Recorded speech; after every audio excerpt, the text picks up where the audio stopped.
time people watch Wednesday, they're busy trying to solve the mystery, figure out who the Hyde is, or replay that legendary dance for the 50th time. Meanwhile, the show is quietly throwing little details, hidden references, almost cut moments, and tiny creative decisions at us like, hey, you missed this. And here's the crazy part. Some of those moments were so important that if they'd been removed or interpreted differently, the entire vibe of the series could have changed. Seriously, sometimes it isn't the giant monster or the shocking finale that changes everything. Sometimes it's really one sentence, one painting, one smile, one bell ringing. And once you start noticing these things, you can't unsee them. See, one of the biggest surprises isn't even inside Nevermore Academy. It starts with how the creators wanted to reinvent Wednesday herself.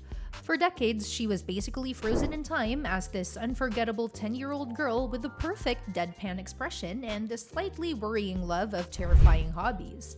But Alfred Goh and Miles Miller wanted something different. They wanted Wednesday to finally become the main character instead of simply stealing scenes whenever she appeared. That's actually why they separated her from the rest of the Addams family and built an entire story around her instead of keeping everyone together. That's actually why they separated her from the rest of the Addams family and built an entire story around her instead of keeping everyone together. Now, apparently they even discussed whether Wednesday should attend a completely regular school, kind of like throwing the world's darkest human into the brightest possible classroom and watching absolute chaos happen. But they eventually decided against it because she'd have to go back home every evening, and that wasn't really the story they wanted to tell. They wanted her standing on her own. And then there's Tim Burton. Okay, the moment you hear his name, everything suddenly makes sense, because according to the creators, the overall tone of Wednesday is basically Tim Burton's tone. That explains the dark atmosphere, Wednesday's signature black striped wardrobe designed with longtime Burton collaborator Colleen Atwood, and that wonderfully strange balance where everything feels creepy but somehow still welcoming enough that millions of people happily binge watch it in one weekend. But here's where things almost went sideways. Believe it or not, one of Wednesday's funniest lines almost disappeared completely. Remember when Enid tells Wednesday to take a stab at being social, and Wednesday instantly replies that she's fond of stabbings? Yeah, there were executives who wanted that line removed. And honestly, imagine Wednesday without that kind of response. That's like taking garlic away from garlic bread. Miles Miller even argued that removing or softening lines like that would betray who Wednesday is as a character. Thankfully, the line survived, which is funny considering the show literally revolves around murders, monsters, and deadly mysteries, yet somehow one joke nearly caused hesitation. Speaking of murder, the creators also made it clear they never wanted the story to feel like Scooby-Doo, where everyone just brushes things off after the mystery ends. Here, actions have consequences. Deaths matter. That's one reason Principal Larissa Weems's fate carried so much weight. It wasn't simply there for shock value, it needed significance within the story. Interestingly, Gwendolyn Christie had already read all 8 scripts before officially joining the series, and according to the creators, she loved what happened with her character. They also felt audiences would see her in a completely different light compared to many of her previous roles. Now here's something I absolutely love.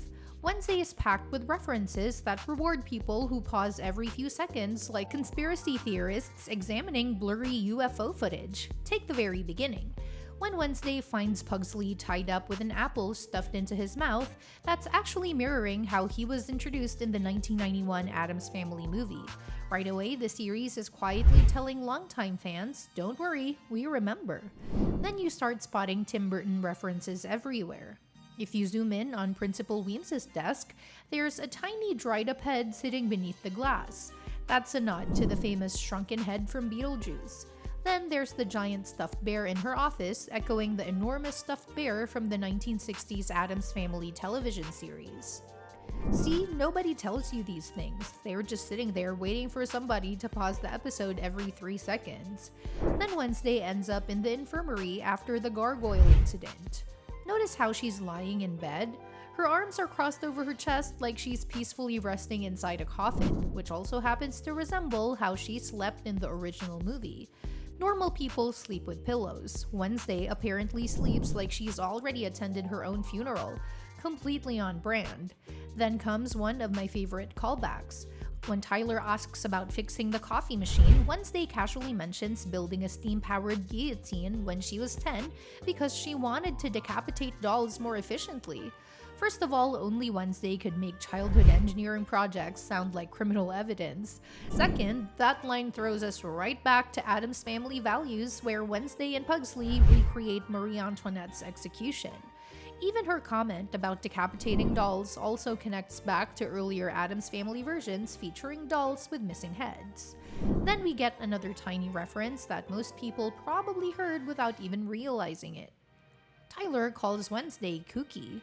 She immediately corrects him, "I prefer spooky." That's basically the classic Addams Family theme song quietly sneaking into the dialogue.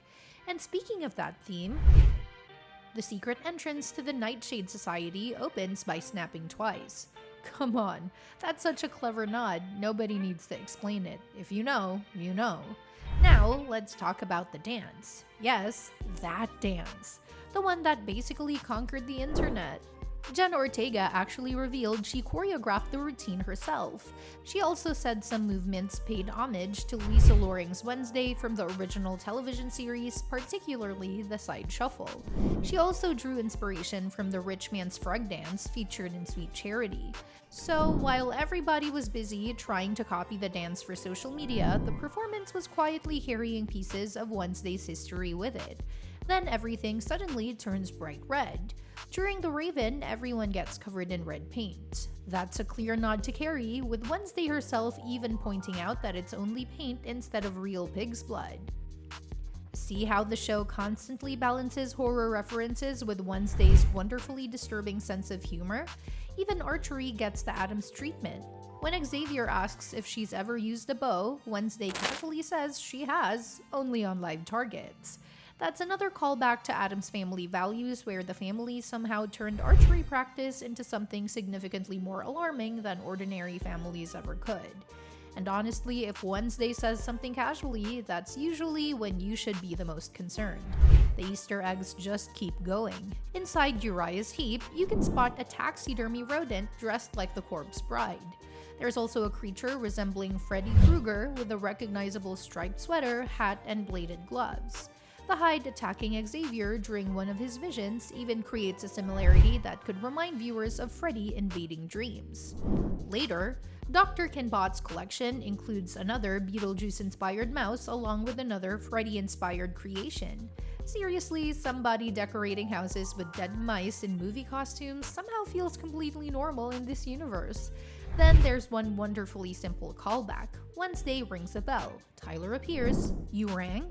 Instantly reminding longtime fans of Lurch answering the family's giant gong. It's tiny, it's quick, but it works perfectly. Another conversation brings back one of Wednesday's oldest jokes. Tyler asks whether she was ever a Girl Scout. Her answer, she can eat Girl Scouts for breakfast. Immediately recalling that unforgettable cookie exchange from the Addams Family movie.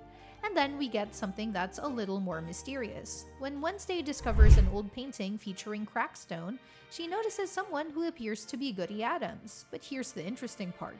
The close-up doesn't quite match the wider version of the painting. Could it simply be a continuity mistake? Maybe.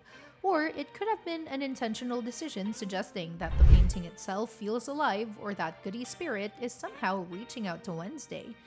And honestly, that's what makes Wednesday so fun. Sure, the mystery is entertaining, the monsters are creepy, the characters are unforgettable, but hiding underneath all of that are dozens of tiny decisions, references, almost altered moments, and clever callbacks that quietly reshape how you experience the series. Blink and you miss one, pause every frame, and suddenly the whole world starts looking completely different. Wednesday is packed with hidden details that most fans never notice on their first watch. So if you spotted an Easter egg we didn't mention, drop it in the comments. I read them all. If you enjoyed this video, leave a like, subscribe for more TV secrets, deleted scenes, and hidden details, and turn on notifications so you don't miss the next one. Thanks for watching, and I'll see you in the next video.